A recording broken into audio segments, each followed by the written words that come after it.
मुझे ये बताएं 2011 से पहले इंडिया जाना कौन चाहता था? एग्जैक्टली वहाँ कोई टीम जाने के लिए, खेलने के लिए तैयार नहीं होती थी।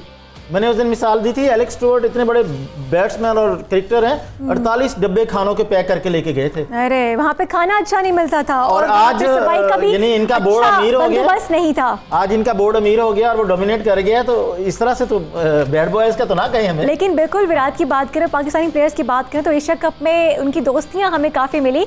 हमने देखा कि जिस तरह से विराट कोहली ने पाकिस्तानी क्रिकेटर्स को वेलकम किया, शादाब के साथ उनकी दोस्ती और उनका मिलना वैसे, और हारिस रऊफ के साथ उनका इतना अच्छा बिहेवियर रहा, तो ये एक अच्छी बात भी है, मुस्बत भी है। क्योंकि डेफिनेटली जब आप ग्राउंड से बाहर होते हैं तो आप कुछ और होते हैं, जब आप ग्राउंड में होते हैं, स्टेडियम में होते हैं। जी साहब की तारीफ करना चाहूँगा। जी ज़रूर ज़रूर कि उन्होंने इतनी खूबसूरत ट्रांसमिशन बनाई है। सेट देखें हमारा, पैनल देखें हमारा, और मैं बहुत सारे चैनल्स को देखता हूँ, कहीं कोई कहानियाँ नहीं सुनाई जाती, दिलचस्प रिकॉर्ड्स नहीं बताए जाते, टेक्निकली बातें नहीं बताई जाती। सही अजमल साहब हमारे यहाँ बैठकर इतनी खूबसूरत वो क्रिकेट का एनालिसिस करते हैं। और इस पूरी बात का मकसद ये कि उन्होंने वलीद को कहाँ से ढूंढा, कि इतनी क्रिकेटिंग सेंस इस बच्चे की, और माशाल्लाह ये अपनी यूनिवर्सिटी का कैप्टन भी है। 2 आउट हुए हैं, दोनों इन्होंने नॉट आउट दिए।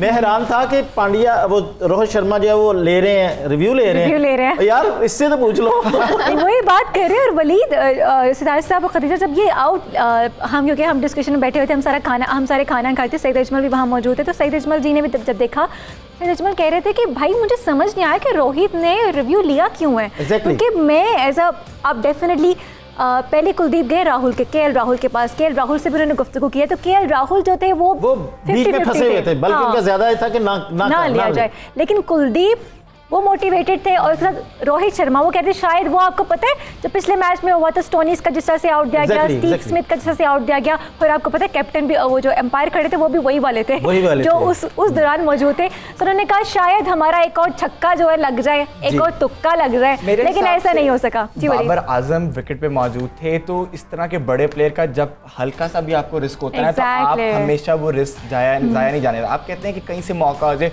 हो सकता है देखने में कोई मुश्किल हो गई हो, कोई चीज हो गई, इस वजह से एक बड़े प्लेयर की जब भी इस तरह की बात आती है रिव्यू लाजमी लेते हैं। पांड्या तो फूंके मार रहे हैं, और आपको पता है ये अब डिस्कशन बनी हुई है। पांड्या तुम क्या कर रहे हो, ये गलत बात है, गेम खेलो हमारे साथ। सितार साहब, मैं आपको बता रही हूँ, ये हॉट टॉपिक बना हुआ है ट्वीट्स आ रही हैं कि भाई हार्दिक ने क्या पढ़ा है, और क्या ये अलाउ है कि इस तरह से आप फूंके मार के करें, क्योंकि तो बॉल टेम्परिंग भी तो इसी तरह से होती है ना। ऐसे ही, बिल्कुल ऐसे ही है, एक नया।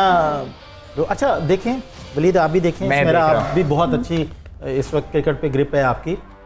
गेंद रुक के आ रहा है, फंस के आ रहा है, गेंद रुक के आ रहा है, उसमें वेरिएशन नहीं है, कोई इधर उधर नहीं जा रहा, सीधा गेंद आ रहा है, लेकिन एक स्पेसिफिक एरिया उन्होंने पकड़ा हुआ है, जिसे कहते हैं जगह मल्ली है उन्होंने, वहां पे वो गेंद करी जा रहे हैं। आपको पता है आकिब जावेद ने अपनी 7 विकेट्स ली थी, कुछ याद पड़ता है आपको? 37 रन देके, हाँ, हैट्रिक भी की थी उन्होंने मेरे ख्याल में शारजा के मैच में थे वो, और वो बेस्ट बॉलिंग फिगर्स हैं इंडिया के खिलाफ किसी पाकिस्तानी बॉलर के।